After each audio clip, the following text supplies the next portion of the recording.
Hey everyone, Crystal Gamer here, back with a brand new tutorial video after a week of being very sick with the flu, so I do apologize for my voice because it is not quite back to normal yet, but I wanted to get back to creating videos for you. So today we have part 2 in my CC creation series. I should have labeled the last one part 1 because I do intend to do a few of these. And so last time we did a poster. This time we're going to do a framed picture. Next time we're going to do a cast recolor. And I'm not sure about after that, but at least those 3 I have planned. So we are back in our Sims 4 studio. If you are unfamiliar with this, I talked about it a little bit in our last video. I'll make sure that the link for that is below and at the end of this video if you haven't seen it yet and you want to take a look. But there were a few things that I missed in the last video, and I hope to cover them this time. So we'll see how I do. And this one may even be easier than the poster creation. So let's get into it. We're going to do another object, only we are going to do a square framed picture. And that's part of the reason that it might be easier is because it's a square. So I clicked on object on the first page, and in here we can see all of our different objects. There are a ton of them.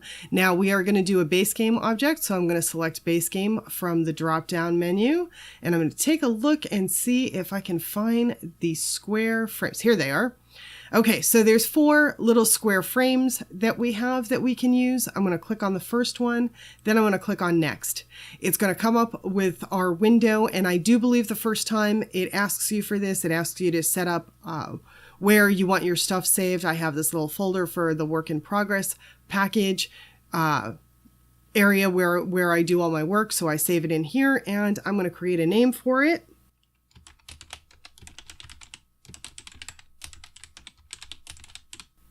So I'm calling this KG-Music Notes Square Art. So the KG is obviously my Crystal Gamer, and I tried to make the second part as descriptive as possible. So once I click save here, it's going to create my package file, and then it's going to open our 3D utility here. And so we can see our frame just like we could last time. If you want some help on moving around in here, I discussed that in the previous video. So okay, so here's our little frame front and back, very cute. We have a multitude of different swatches. I didn't really talk about these so much last time. I want to talk about them a little bit more this time. We know that these 2 things match here, and I can change this if I want to make it not match this. Obviously that doesn't make sense, but you can change it, and these 2 things will stay matching. And so if we go across, they'll match each time. So okay, so there's that. Obviously this doesn't necessarily matter except for just our own reference somewhere around there. And so, okay, so we have our multitude of different swatches. If I export each one of these, I'm going to get a different color frame, obviously, with each one. So let's do this. I want to do a couple this time rather than I just did the single poster last time. We covered the entire thing. This time here, I'm going to do a couple of them so that you can see how they look. And obviously we're going to be retaining the frames. So I'm going to export this one, and it comes up with my window again, my work in progress package window here. And I am going to call this pink frame. Okay, so that's exported. I can see it in there. I can see my package file right here, my KG Music Notes Square Art package. I can see my pink frame. I'm also going to export the white one as well. Now I can export each one of these if I want. I can export every one of these up here if I want, but for right now I don't want to take too much time, but I did want to show you how to do more than one. So okay, so I have more than one here. I'm going to tell this to open up in Photoshop. And the other thing that I didn't talk too much about last time is different programs. So I use Photoshop because I am a photographer. It's my wheelhouse. And I mentioned Illustrator. That's another one that you can use. But for those of you that don't want to spend money on a program, that want something free, you can use GIMP. GIMP is a free program that will let you run on Windows, Mac, Linux, and it's pretty powerful. I don't really have much experience with it because I'm a Photoshop user, and Photoshop is kind of like a beast of a program. If you know how to use Photoshop, you know, it's pretty much the way to go. But from what I understand, GIMP has an emulation thing too, like a view that emulates Photoshop. So for some people that are familiar with Photoshop or want that, that's available with GIMP as well. And if you don't want to download GIMP, another alternative for something that you likely already have, if you have Windows, you already have Paint, and you could probably use Paint to do this stuff as well. So I just wanted to mention a couple of free alternatives for those that don't use Photoshop or don't want to use Photoshop. There are some free alternatives out there. So, okay, so I opened this PNG file in Photoshop. I increased the view a little bit. I use Control plus and minus to increase and decrease the view size. I use keyboard shortcuts an awful lot. So if you see me do something and you don't know how I did it, it's a keyboard shortcut. I try to make sure to tell you when I'm using them. And as a matter of fact, I'm almost going too fast here without telling you. So I'm back in this window. I want to open this frame as well. And Photoshop will allow me to drag this over here, open it, and create a separate layer. So I have 2 layers here, and I can just hit the check, say to keep it there, and I can change the view with the little eyeball on the side so I can see the different layers. So Photoshop works with layers. I'm not sure if GIMP does. I don't believe Paint does. I'm not too familiar with the other programs because I do pretty much stick with Adobe programs for myself. But so Photoshop works with layers. And so now I have 2 different frame layers in here and we can see them. Now in my other window, I have the images that I want to use. So I have this note here, I have it selected, I'm going to copy it. I use Control C to copy and I use Control V to paste. I just went to the other window, now I'm going to paste it. So now obviously it's covered the entire frame, just like it did when we were on our poster thing last time. We can see the whole thing's covered when I have the eyeball on. When I select it, I'm going to use this right here and select this whole thing, and you can see that it's much bigger than the size of the frame. Now, one of the things that I talked to you about last time is reducing pixelated images. You might get some distortion, so you might be limited on the types of images you use or the sizes. Now, this image of this note is something like 4x4, and I believe that our little dinosaur image here is probably, I don't know, a 1x1 or a 2x2. So I'm having to reduce it down quite a bit, but not enough to lose a ton of quality. So I'm going to reduce this down and I'm going to take out almost the whole thing. And I'm going to hit the check here and I'm going to check and see how it looks in each frame. Just by taking off that little eyeball, it looks pretty good in each frame. And so this was very easy because this note was also a square. And so that's why I wanted to do this one. This image is a square. The frame itself from the Sims game is a square. And if you can find a square image that you can use, this is one of the easiest ones you can do, maybe even easier than the poster we did last time. So we have this note on both the pink frame and the white frame. All I have to do is change the eyeball, it changes the view, it changes the whole thing. So, okay, so if we want to export this, same as we did last time, we click File and then Export and Quick Export PNG. And I am just going to save this. I'm going to overwrite the white file that I had, or I should have done pink. I'll do that again. Export, Quick Export PNG. I'm going to use the pink one for that. Now I'm going to take this little eyeball off here so we can only see the white. I'm going to do File, Export, Quick Export PNG, and I'm going to override the white. And so now in that folder we have a note with a pink frame and a note with a white frame. When we go back into Sims 4 Studio, we don't necessarily need to keep these. We can just overwrite them if we want, or you can add an additional swatch. So the last time I did it by adding an additional swatch, you can do it either way. But say we want to overwrite. So we're on our little dinosaur, we want to overwrite it. I'm going to say import, and I'm just going to import this pink frame, and poof, there we go. There's my note. I can move it around, see how it looks. It looks pretty good. I can go to the white one. I can also import that as well. And there we go. I have that. Now, if I only want to do this in pink and white and I don't care about these other frame colors, I can remove these swatches and say, I don't care about them. I don't want them. So I'm going to get rid of each of them, and I'm clicking over there just to make sure that I was on the right swatch, because this thing will sometimes jump around a little bit, and just better to be safe than sorry. So now if you have more than one picture to do, I'm going to go back to Photoshop. If you have more than one picture to do in Photoshop, everything is layers in Photoshop.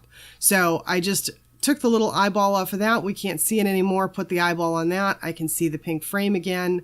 I can move back to here, take the eyeball off that, put it on here. I have these notes. Now I can select this, make sure that I'm on this image, and I can copy this. I'm going to do a Control-C to copy it, and now put it here. And so it's the same process all over again. I just reduce the size of it, set it up so that it fits here. And again, some of this requires obviously you knowing your art program, whatever your art program is. This is not really meant to teach you Photoshop, just to show you how to do CC creation. So now I have my new notes in here. You can see them in the pink frame and in the white frame. And so I can save each. Again, File, Export, Quick Export PNG. I'm going to save the pink frame, tell it yes. I'm going to get rid of that little eyeball so we're on the white frame. I'm going to tell it export, quick export PNG, save it on the white again, say yes. Now I go back to Sims 4 Studio, and I'm going to add a swatch of the pink and then import. And now you see, I should probably pause for a real quick second. When I added the swatch, it duplicated this, right? So we had this first image, now it duplicated this. Our dinosaur that we started with is completely gone. So now I'm going to import the new one, and there's our new little image. And same thing here, I'm going to add this swatch, and it duplicates this. Now the reason that I'm doing that is so that I don't have to redo this color each time. It's already there.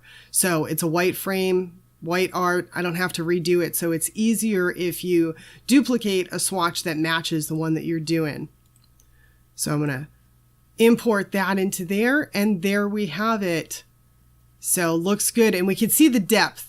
The depth is kind of important on these. See, we've got the shadow going around, and I kept that. If we were back in Photoshop, we can see this dark area going around. That's our shadow area. That's why I didn't go all the way out. I wanted this shadow area. Now I could have done like our original is this little dinosaur. I could have taken this and taken this image down. If you want to keep like the external pink area, we can make it that small and say we want it like that. And I'm going to do those real quick. Export as the pink, export with the white and blue. And there are those two. Now I'm going to go back into Sims 4 Studio. I'm going to add the swatch again, import. This time I'm going to import this one. And see, so now it looks like that. It's got a little bit of a different look. And if you want to do the other one, import that, add the swatch, import it. And so now it looks like that. For my tastes for this, I prefer this look here. But so you can do this a couple of different ways, right? So you can choose to leave those backgrounds or not. That's completely up to you. But so this gives you an idea of how to do stuff with more than one picture, more than one frame. If you don't like what you've done, you can just remove the swatches and eliminate those very easily, not a problem. Make sure that you go into your catalog and you fill out this area. So you can fill this area out with whatever information that you want. Make sure that your tags are right. On this, if I go to the tags, I have white, blue, and gray. Obviously, we don't really have any blue, not really much in the way of gray here either. And here it says pink and gray. Now it's more, we might say black and white maybe here. If you wanted to, you could say black and white. But it's, you know, it's predominantly pink, but you can choose however you want to fill this out here. But obviously, you know, make sure that it matches your image. And these here, maybe I could add black if I felt like it. So, okay, so you make sure that the tags match, make sure your catalog stuff matches your texture, and then we can skip the meshes. You don't have to worry about that.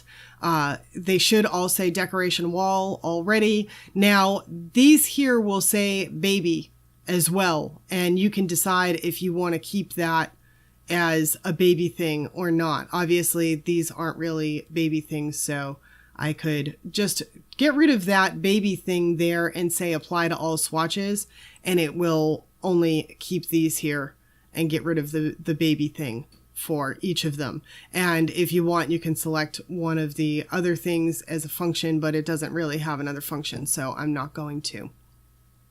But if I look at the other ones now, I said apply to all swatches, so the baby thing is removed from all of them. So that's just something to keep in mind. So you know, glance at your other tags in here as well. So once you have your catalog and your texture and your tags and you're ready, you can save your file and you're done. I'm going to create 2 more before we finish.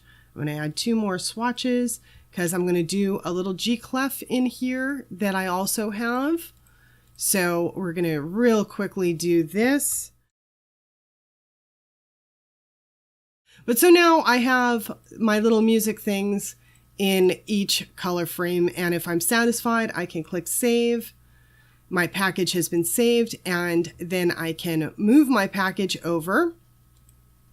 So I have my work in progress package here, and I am going to, actually I'm going to close Sims 4 Studio, and I'm going to take this and I'm going to cut it and paste it into my Electronic Arts Sims mods folder. And I have a specific folder for my tests, my mods testing, and so that is where it's going to go. And then I can boot up the game and we can look at this in game and see what it looks like. Okay, so we are in the game and I have a room here that I built, and I'm looking at my decorations wall art under custom contents, and here is our little music note things that we just made, so we can see how they look in game. So not too shabby. They look pretty good. I like them. If I can move them around a little bit. But yeah, I like them. They look pretty good, right? So that's what they look like in game. And so that's how you create a little square framed item. So hopefully this is helpful to you. And if it was, please do remember to hit the like button, comment, share, subscribe, all of that good stuff. I will be back next week with another video. We are going to look at a CAS recolor next week. And so, yeah, hope to see you back again then. Thanks so much for spending the time with me today. Bye now.